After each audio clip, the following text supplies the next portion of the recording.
Destination guests, dear visitors, welcome. Our topic today is New Reality of the Space, Skills and the Technologies, Shaping the Future. Today, panel will be moderated by Mr. Fatih Dulkan, Vice President of the Turkish Space Agency. I am invited to the stage.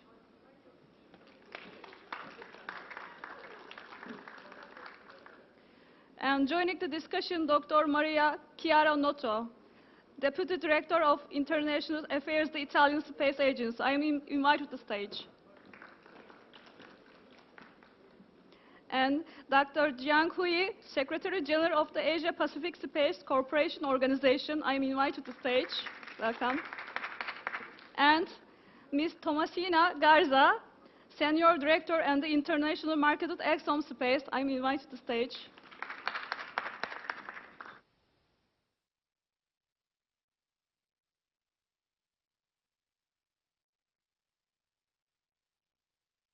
Sesim geliyor. Evet.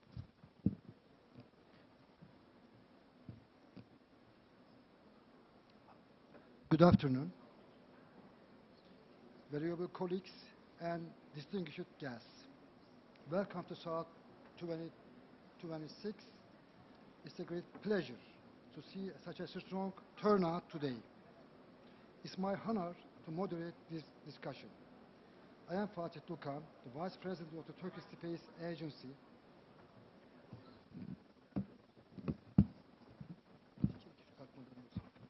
I am Fatih Dulkan.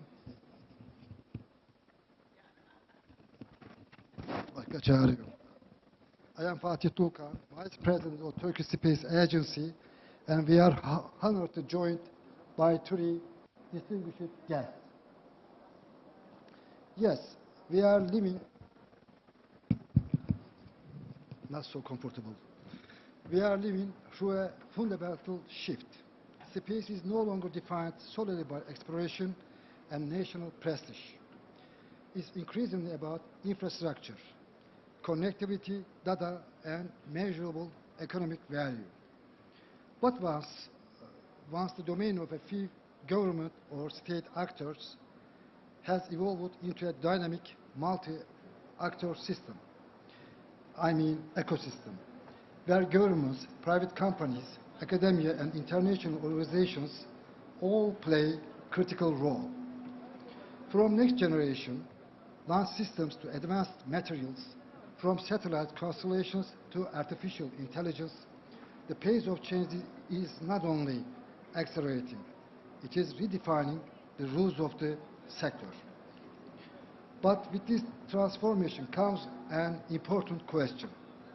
Are we building not only the technologies of the future, but also the capabilities, partnerships, and governance models required to sustain them?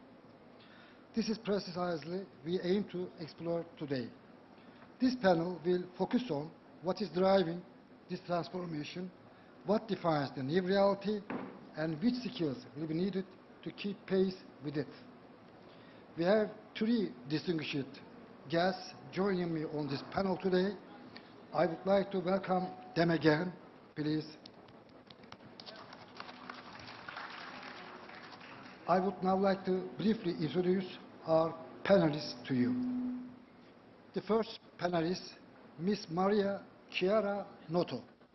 She is Deputy Director of International Affairs and Head of International Cooperation and Space Diplomacy at the Italian Space Agency. She served as a delegate to UN COPUOS and as a member of International Relations Committee of the European Space Agency, as well as an advisor to several Italian and European space bodies.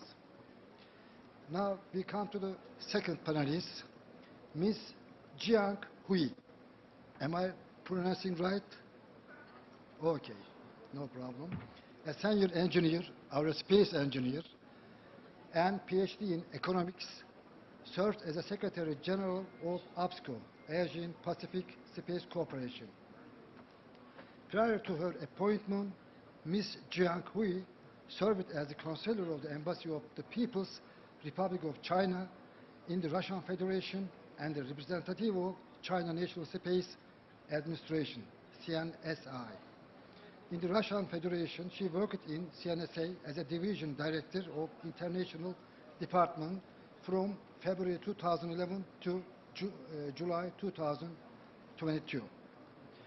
When we come to our last panelist, Ms. Tomasina Garza, Senior Director of International Markets at Axiom Space, United States company. With deep expertise in spaceflight and research, she derives strategic partnerships across government, academia, industry, aligning national space goals with private sector innovation. To my knowledge, as a clue, I got it. She's also she's been very hardworking on Axiom Space Station instead of ISS, because as you know, so many in 2030 it will be dismantled, and the new space station as Axiom will be built. Okay? Thank you. Yes, I would like to begin the first round of questions with Dr. Maria Chiara Noto. Miss Maria, I think you are right. My first question to you: the space sector is experiencing unprecedented growth, but how sustainable is this model in the long term? And what should be the role of governments in enabling a truly resilient and self-sustaining market? This is your first question. Please, the floor is yours.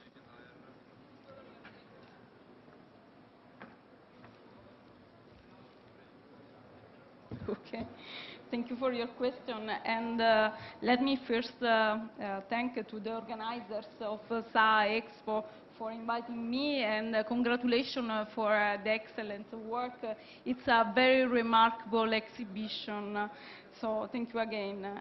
Coming back to your question, as you said, the space sector is growing very fast, and only a limited number of industry are self-standing. In this context, the role of governments is really important, and is evolving as well. It is not just about investing in space industry, but it's about creating the right opportunities and conditions for a market to grow up and become more autonomous. In Italy, for instance, recent development, including our national space law on space economy adopted in 2025, go in this direction.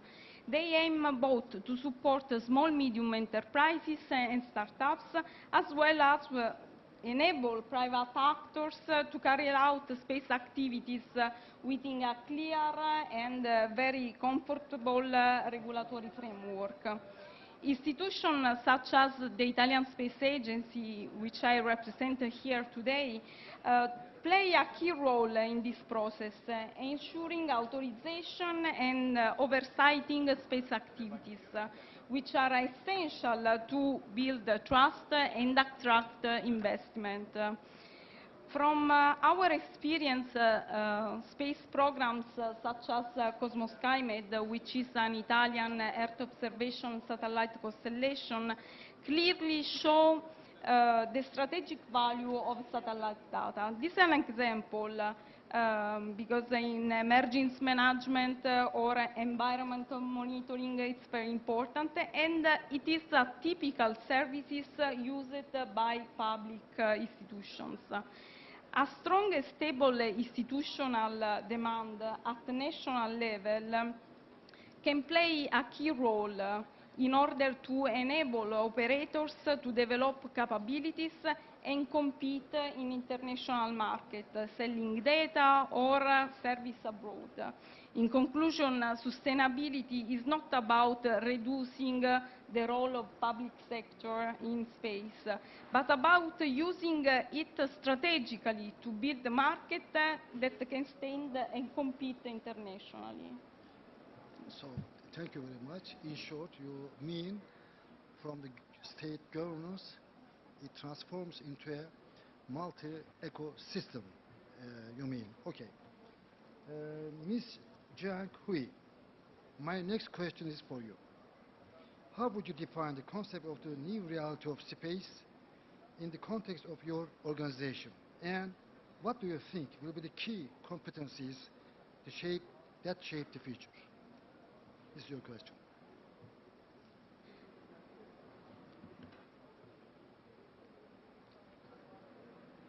That is work? Okay. Thank you. Thank you for your question. And in order to prepare this Saha talk, I just made a good homework. Yeah, because I think the question is not easy. But we directly go to this question for the APSCO. Maybe this is a good opportunity to give you an introduction about APSCO. APSCO is Asia Pacific Space Cooperation Organization. It's established in 2008. So now we are 18 years old. We are teenagers. In the past 18 years, we just united developing countries, our member states together, just try to provide a good opportunity to using space in their social and economic development.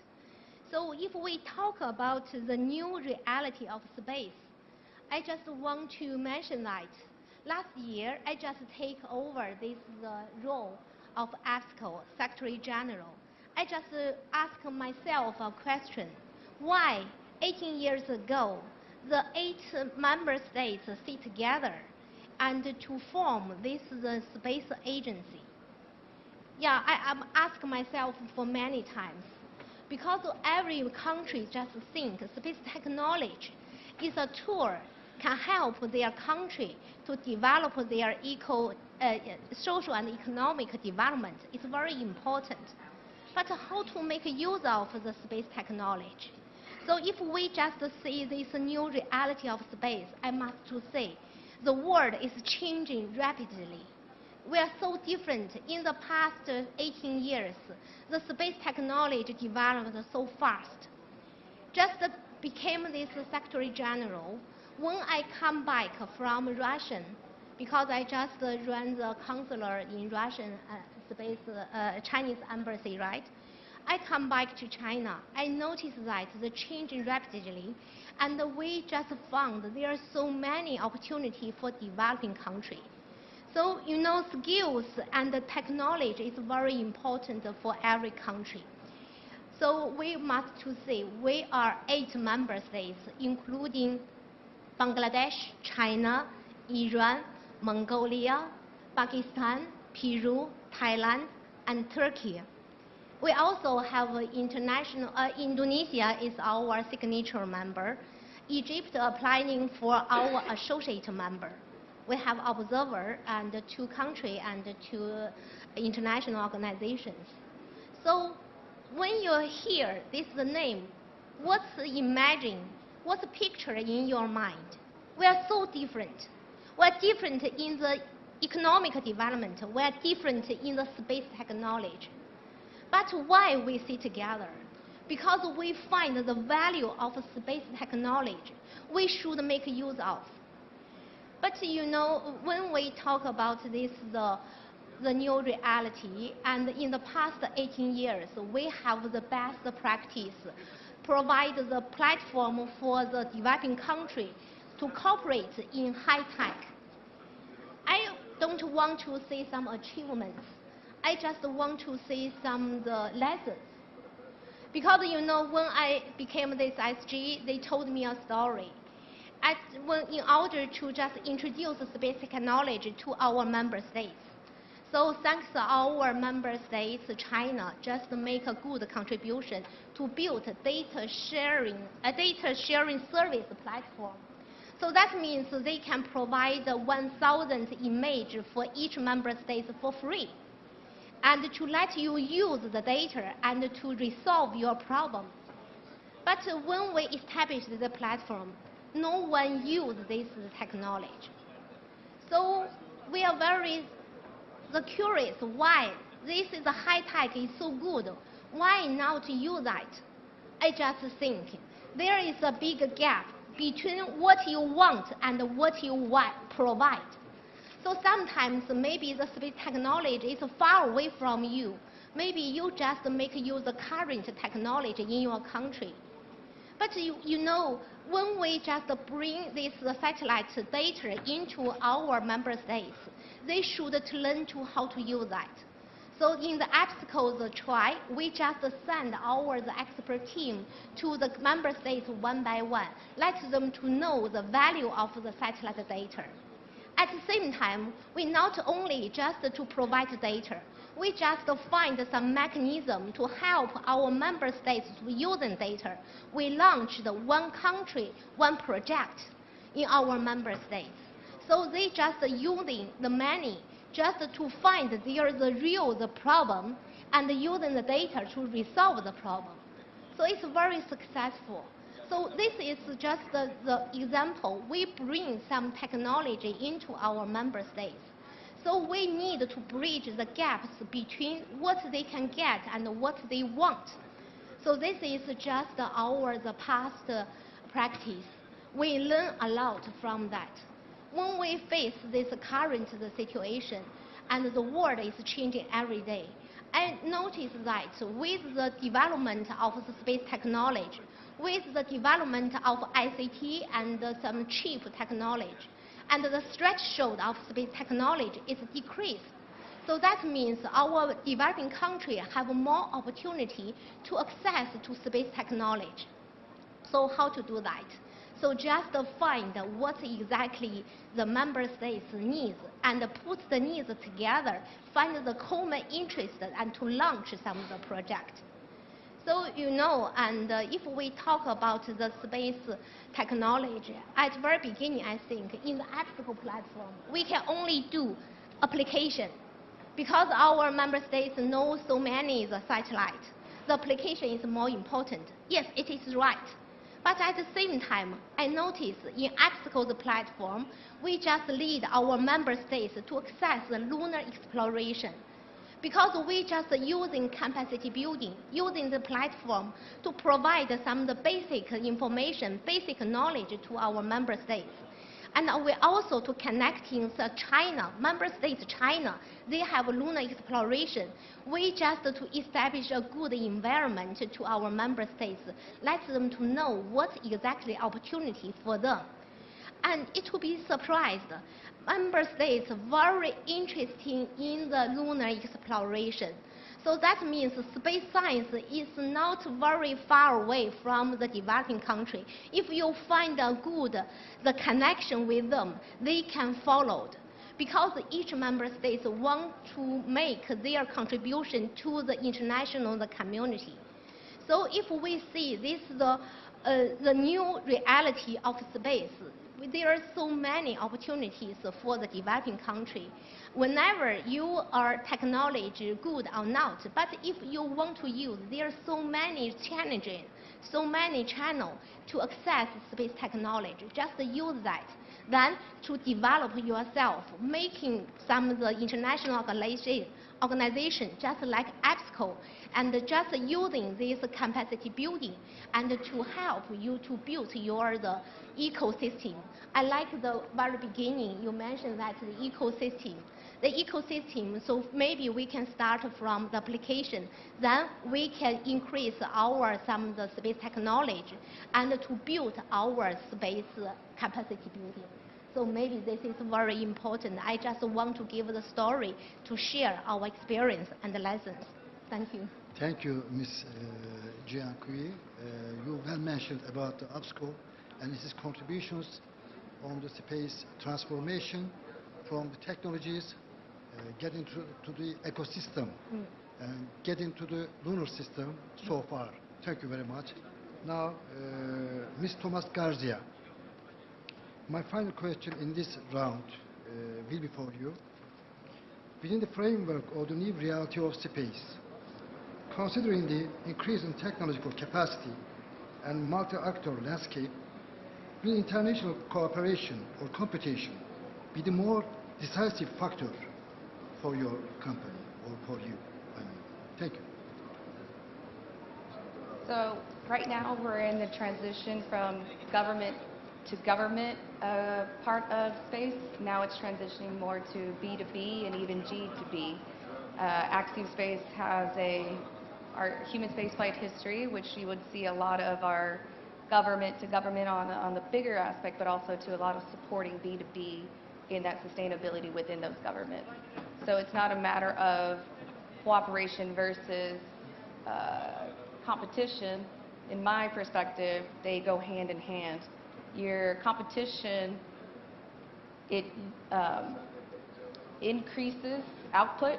The more you have in the market, technology increases, the cost goes down, the scalability goes up. When you come into cooperation, it takes an entire ecosystem.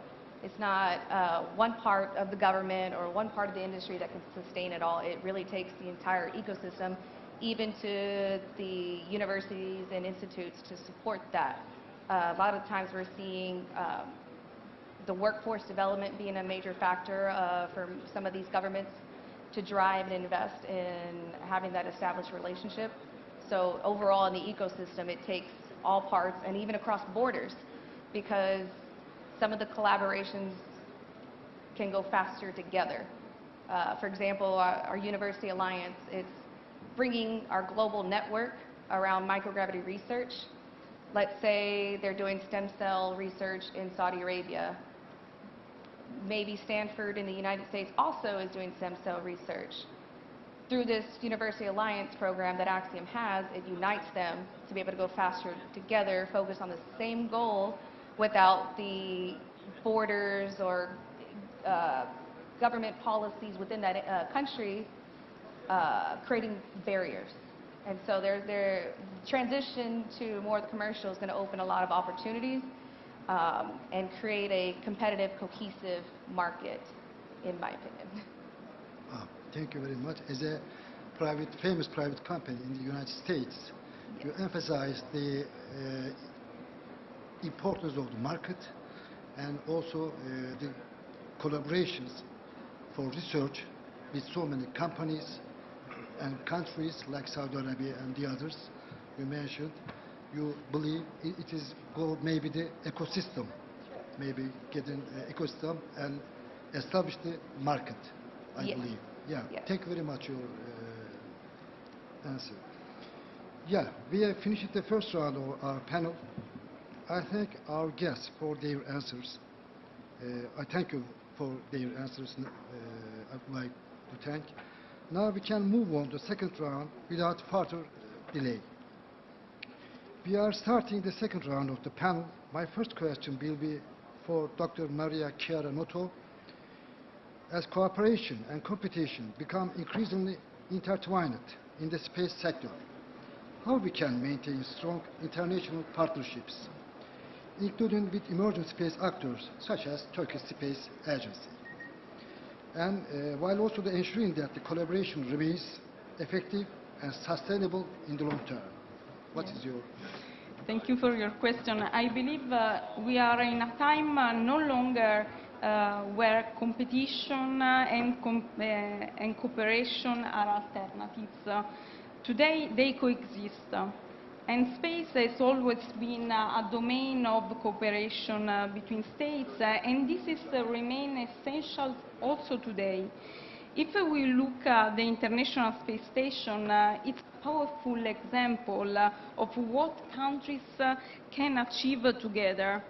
Italy has contributed significantly through its industry and through the Italian Space Agency, building a strong technological expertise that today also position it as a key partners in future space programs, including lunar exploration, for instance, or LEO activities. At the same time, the environmental is becoming more complex.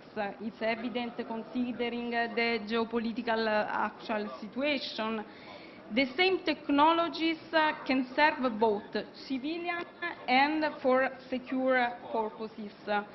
And also, the same technologies can be used at a different level so that partners can become competitors at the same time. This is why cooperation today requires more efforts and to be selective. In this context, engaging with the partners such as Turkish Space Agency is particularly important. We have a memorandum in place with the TUA and many activities in plan.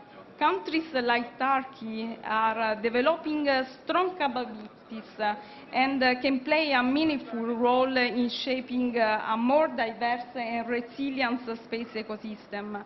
And this is even more evident in a large-scale programs such as space station or lunar exploration, where cooperation is not optional, it's mandatory, so it's really necessary. No country can lead across all space domain alone, because the space activities are very expensive and technologically challenging. In Europe, this cooperative approach is deeply embedded in the model of the European Space Agency, which is a unique example among regional space organizations because its member states invest in common programs, creating a framework where cooperation is a driver for capabilities and long-term sustainability. So in conclusion, the real challenge today is not choosing between cooperation and competition, but learning how to balance them and building strong partnership where it creates values for strong space activities. Thank you, Ms. Career Noto. You mean, although there is a competition, but you preference cooperation, especially Turkish Space Agency, you mean? Okay. Now, my next question is for you, Dr. Jiang Hui. How do you evaluate the new space approach, which has developed rapidly in recent years and is shaped by increasing role of private sector? And I'm going on, in your view, what are the most significant changes brought by the shift from the state-centered structures to a multi-actor ecosystem in terms of cost, innovation, competition, and governance? This is your floor. Okay, and thank you. And if you talk the private space, and I would like to say, and in 2015, we always to say this is the Chinese commercial space the first year. After 10 years, when I come back from Russia, I noticed that at that time there are more than 600 private companies in China. They just dealing with space-related affairs and businesses, and it's very fantastic. You mentioned about the cost, innovation, competition, and the governance. We just bring some of the new challenges for us. But I would like to say for the EPSCO, this is a multilateral organization. Maybe it's more opportunities for us. For example, for the cost.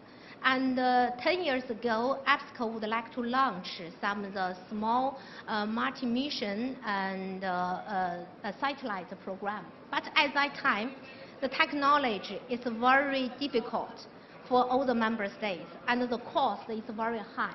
So we failed. We cannot finish this project. But we just change into the small small satellite. We just organize the students together to build the satellite. We just to fund some of the low cost, some of the solution for our member states. So when we come back to China, I noticed that, that currently the China have the most the remote sensing satellite in outer space. So how to make use of these resources? And we have built a data sharing service platform. In the past, we can only depend on Chinese government to provide 1,000 images for member states. But currently, there are so many hundreds of the remote sensing in orbit from the private company. So their satellites can be used by us. How to use? So we start from the disaster. So last year, when our member states just encountered some disaster, we not only make use of the data sharing service platform, but also we ask for from the private company to provide some of this high resolution satellite data and the SAR data to give our member states. So this is for the very good way to the disaster relief and mitigation. So this is maybe we can just add the new resources for the member states. At the same time, we also notice in the past, if we want to make a remote sensing satellite, it's too expensive. But now we notice that commercial company, they just using some electronic, just can be found in the market, and they just decrease this satellite. So there is a new opportunity for us. Maybe we can restart our dream to make our own satellites with low cost. So depends on some solution from the commercial company, from private company. So this is the opportunity for us. At the same time, we notice that there are so many innovations in the private company. Because in the past, if we want to launch a satellite, we must depend on the Chinese Long March, the launch vehicle. But currently, there are so many choices for us. Not only governmental launching vehicle, there also have some the private companies some launching vehicle. So that means the innovation way can provide some the more opportunity for us. But at the same time, we also notice that there is not only have opportunity, we have our challenges. Because we are intergovernmental organization, we mostly to invested by the government. But how to cooperate with a commercial company, there is the focus on some of the benefits. So this is a big challenge. We must find a good model. So we start from the humanity for the disaster, so easy to access. So maybe we can start from simple. Then we can just resolve the problem step by step. So it's very important. So it's also the competition. Why? Because in the past, we can only depend on the state owner company provide some solution to us. But now we can not only depend on them. We can have some more solutions. For example, the SAR satellite and the high spectral satellite, high resolution satellite. There are so many have a solution for us. Not only just the data, there is some scenario. They just using their experience to provide us and how to use that. Recently, we just to connecting some of the private company. They have their own the platform for the satellite data. They would like to cooperate with us. And they also to think about it, they have some the network and can let our member states use. But how to use that? They are also have some of the problem for the governance. The space governance is not only for the government, also to how to make some connection between the government and private sector. But for the most of the developing country, I must to say, they most just to governance by their government, not for the private company. But for the Western country, just in China, they also have some private company. So how to make some of the profit between the commercial company and some of this government, some of the interest. There are also some of the challenges. But in the international organization, maybe we can have some pilot project. We can create some of the opportunity for our member states. Yeah, from one hand, we know more about our member states. We can introduce some of the supply chain. Because the supply chain, not only one country. I noticed in our organization, the Turkish and Pakistan, Peru and Thailand, they have just built their own this supply chain system. Yeah, maybe they are not just like the China, very comprehensive. But if we can just put advantage together, maybe we can make use of our advantage. Maybe we can find some new opportunity for our member states. For example, we just launching some of the EPSCO Space Science Observatory. We just provide some of the observatory to our member states. This is advanced observatory to observe the space debris. So that it means you can have opportunity to access some of the space awareness situation. So you know, in the past, the only Western country, USA, Russian, they have the capability. But using this system, we can just help our member states to build their SSA capability. Because you know, not only provide the telescope, we also just provide the data center for our member states. We can join to observe the outer space and just to provide some of the capacity building through some different kinds of this training. We cooperate with some of the company, they have the space weather. Because you know, when we talk about meteorological, in the past, we can only know that it's a Fengyun meteorological satellite. But now there are private some company, they just produce some commercial solution for us. So you can connect them together. So this is maybe, and in the EPSCO platform, we can launch some pilot project and to have make some innovation to connecting our member states' requirements to the EPSCO the mission. And then we make good use of this opportunity from private company. We cannot reject some of this cooperation with some of the private, although they just focus on some of the profit. But you know, if you can just create a good story for them to bring our value of the international organization's value to them, they would like to provide something for you for free. Yeah, believe me that I just talk many the private company, not in China, but also I visit Turkey, I visit Thailand, and also Mongolia. They just have not very many, but some company just focus on the space issue. I noticed that they have a dream. Maybe we just to bridge their dream to the reality. So I hope that in the near future, we keep communication with the private sector and just to notice there the solution and to find some of the new model to cooperate between government and the private company and just provide more solutions for our member states. Then maybe we can discuss, we can just explore, maybe we can get some lessons, but lessons is very important.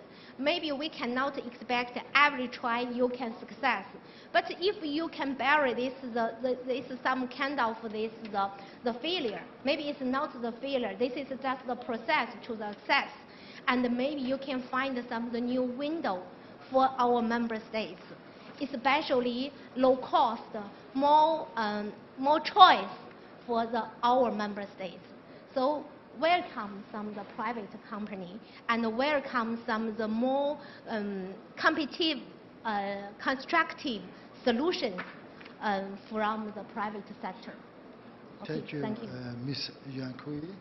You emphasized in the past the space was government's job. But with the private companies entering into the field, it transformed to the competition.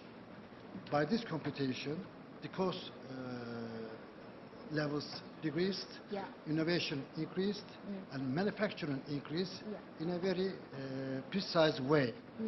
So by the support of the government and the private sector combination, you mean, it come to with the cooperation in a very high and good level, you mean. Thank you very much.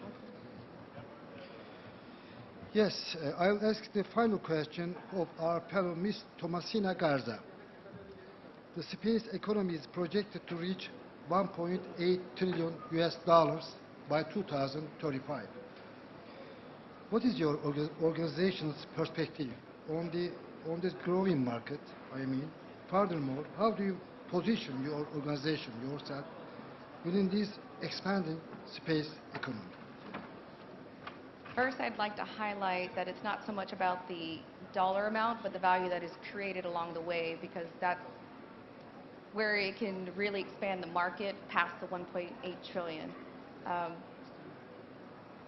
I'd like to think of Axiom as the enabler and the integrator to that orbital infrastructure, our Axiom space station.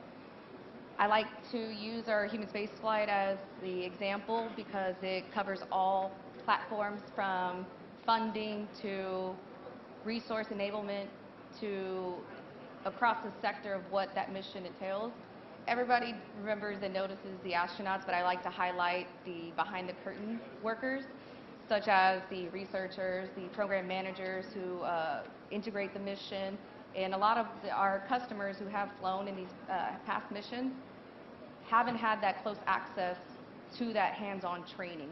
And so that is a resource within itself to go back to the country and expose what they may not have gotten in the previous government-to-government flying through the ISS. And so that's where, in my opinion, where this 1.8 trillion number can get to is through that hands-on integration where these countries may not have had access or to that level of access will create in-country support to continue to expand that.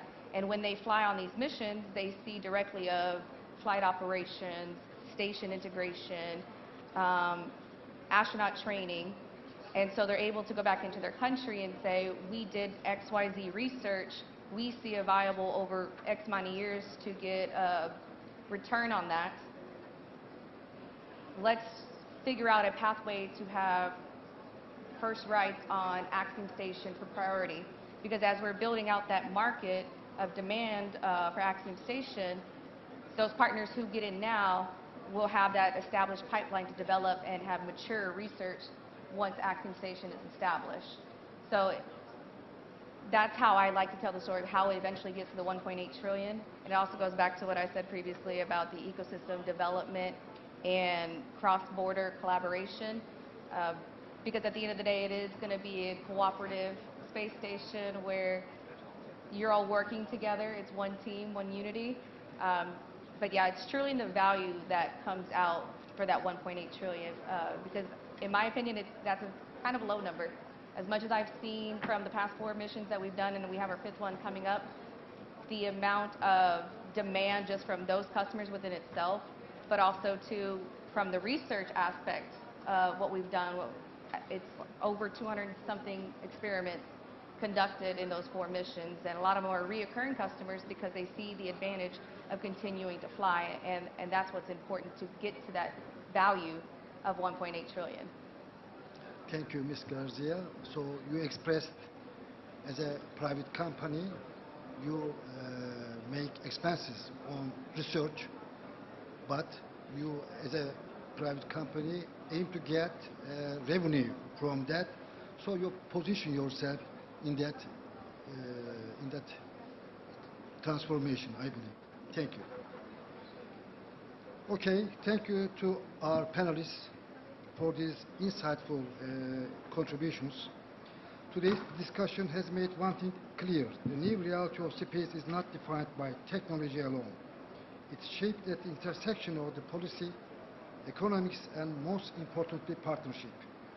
We have seen how governance must evolve alongside innovation and how the private sector is redefining the boundaries of the possible.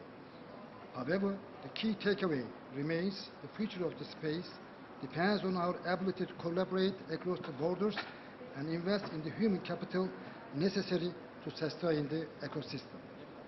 In short, this new reality is as much about the people and trust as it is about the rockets and satellites. At the Turkish Space Agency, we are proud to foster this transformation through international cooperation and innovation. The future of space is not something we build alone. It is something we build all together. My thanks to the organizers of SAHA 2026, our esteemed panelists, and all of you for your engagements. And this concludes our panel. And thank you for your participations, and if anyone would like to ask a few questions, maybe 3 questions more, the floor is yours. Okay.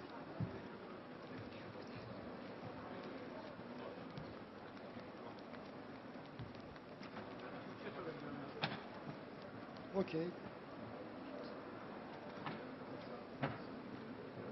Bu güzel Thank you for this beautiful program. çok istifade ettiğimizi düşünüyorum. Biz I think we mentioned too much things. uzay alanına yatırım yapmak isteyen çok genç bir şirket adayıyız, öyle söyleyeyim. We are new startups would like to make investment in space field. Ya, olabilecek en kısa zamanda en az 35 tane alçak yörünge uydusunu uzaya göndermek istiyoruz. In the shortest possible time, we would like to send 35 CUBE satellites deployed to the space into orbit. Dr. Jiang'ın dediği gibi maliyetlerin düşmesini ve daha fizibil olan, daha ekonomik olan uyduları uzaya göndermek istiyoruz. As Dr. Jiang mentioned, the cost is decline, and taking the advantage of this decline, we would like to send our satellites into the space. Şimdi değerli konuklara şunu sormak I istiyorum. would like to ask this question for valuable panelists. Biz ticari bir şirketiz ve para kazanmak istiyoruz. We are a commercial company and we would like to earn money. Para kazanacağımız bir iş yapmak istiyoruz. We would like to do a job which revenue money. Öncelikle tarım, belediyecilik hizmetleri ve savunma alanında işbirliği yapmak istiyoruz. And in Agriculture, agriculture and defense sector, we would like a job. Yes. Dolayısıyla bize nasıl bir tavsiyede bulunabilirler? How can you give Çok an teşekkür advice ederim. to these people which would like to do the mentioning things? Yeah, the floor is yours, Mrs. Jiang. Okay, and thank you. If I can just repeat that your startup and you will launch your CubeSat into orbit, you are focused on the agriculture. It is right?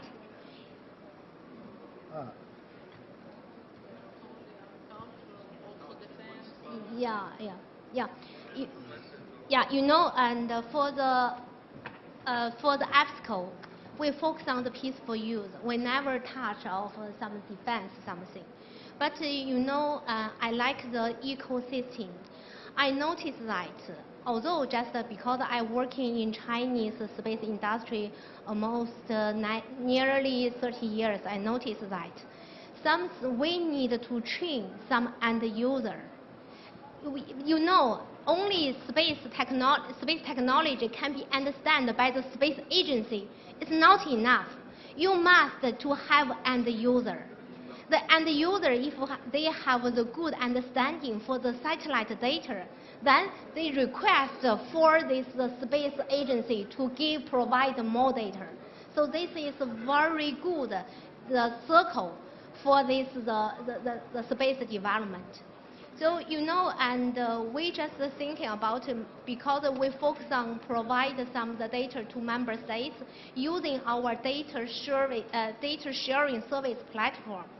And now we just to focus on the two domains. One is disaster, one is agriculture.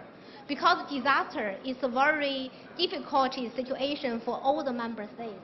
But space technology can bring some of the extra value for the disaster mitigation and relief. So it can be easily understand what exactly the value of the space technology. Why we choose the agriculture? Because our member states mostly just their the economic development depends on the agriculture.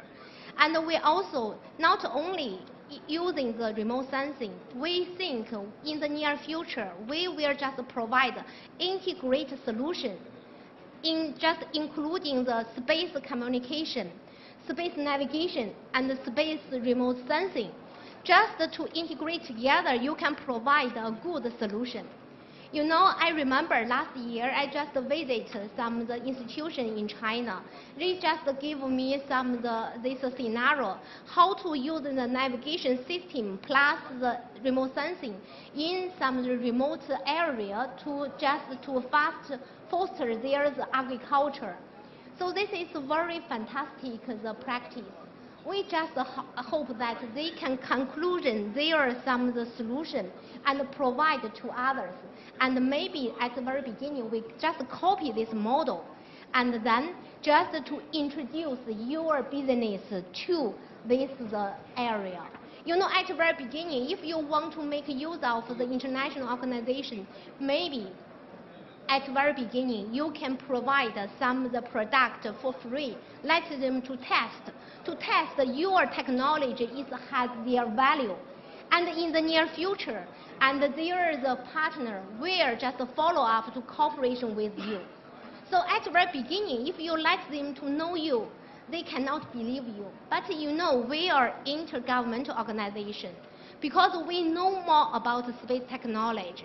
So when we just coordinate with some of the partners, they are easy to understand. And we give some of this practice so they can easily to access. So this is the value of obstacle to some of the private company. So I hope that we need to find some of the common interest. The common interest not only for the money. You know, some of the profit is not only the money profit. There is some maybe the benefit is different the type of this the benefit. So maybe we need to consider. And at the very beginning, and I also noticed that sometimes, and some startup maybe can have use of this kind of organization to persuade, to find some of the local government. In China, I found very good the practice. Many, at the very beginning, the government, just the central government investment, this space. But recently, I noticed some of the local governments want to invest in space technology and just to introduce the space technology to their city planning and some agriculture management. So that means they just can practice. So you know, sometimes we need to know more each other. Communication can bring some value. So we can just to find this the opportunity for both of us. Yeah. Thank you very much. In short, it is better to make investment in your area, but you have to inspect in very detail. She means. Okay.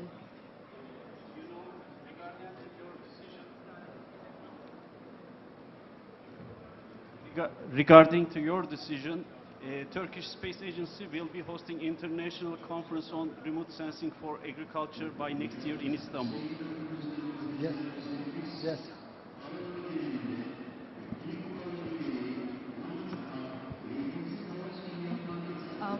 Thank you very much for the fantastic panel and all the panelists and their very valuable comments on the questions. So my question goes to Dr. Maria Chiara. You're representing the Italian Space Agency, and Italian Space Agency meets the space sector on several avenues, two of which are the European Space Agency membership and also the UN COPIOS delegation. So I would like to ask you, now the recent rise of dual-use space technology is also being picked up by Europe, and Europe as a space power being very much vocalized lately also by European Space Policy Institute, for instance, and respectfully supported. How would you find the approach towards the peaceful use of space diverging from that point onwards? Thank you very much. Thank you very much. As you said, Italy in this period is really busy because we hold three chairmanship. The chairmanship of COPIOS, about which we are really, really proud, because that means be representative, speak with each country. So we are very proud about this chairmanship. And also we have the presidency of the European Space Agency for 3 years, and the presidencies of IAF, which we lost along with SAA and the Turkish Space Agency. The next IC are really very looking forward for the IC in Antalya. And the question was on dual use. So at the geopolitical level, the situation is really different between respect the 10 years ago or 5 years ago.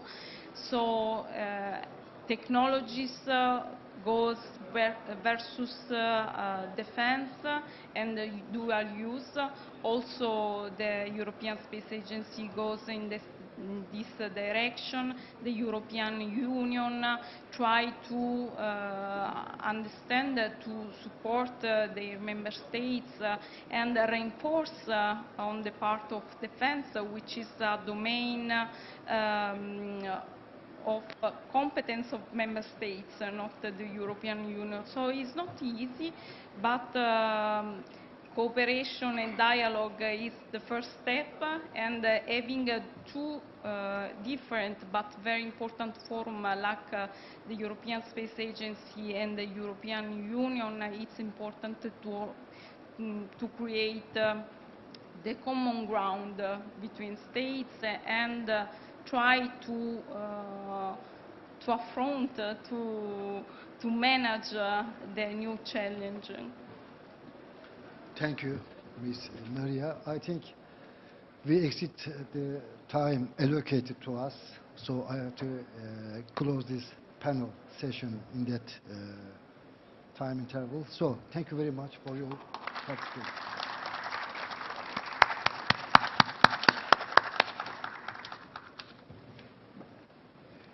Sorry.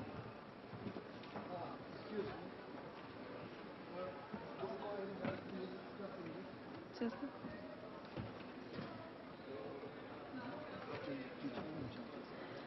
öyle çağırayım, tamam. Şeyler. Fotoğraf çekeceğiz. Evet, ödül vereceğiz bir de. Ödül vereceğiz. Thank you, our moderator and our distinguished panelists for this insightful discussion. To commemorate today, our moderator will now present gift to panels.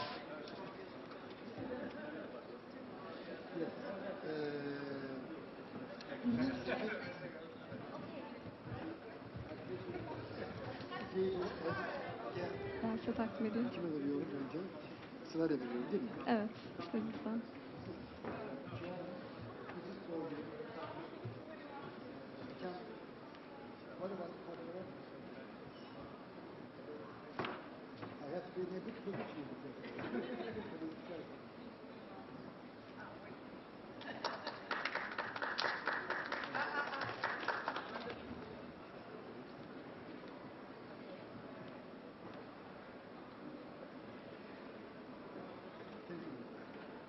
And this is Jian Hui.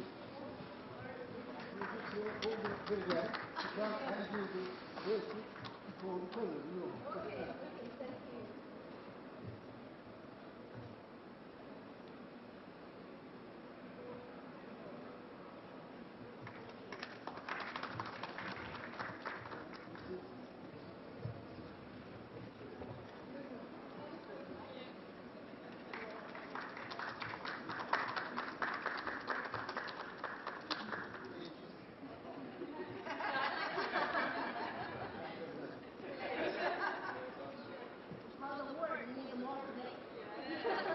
And this is yours.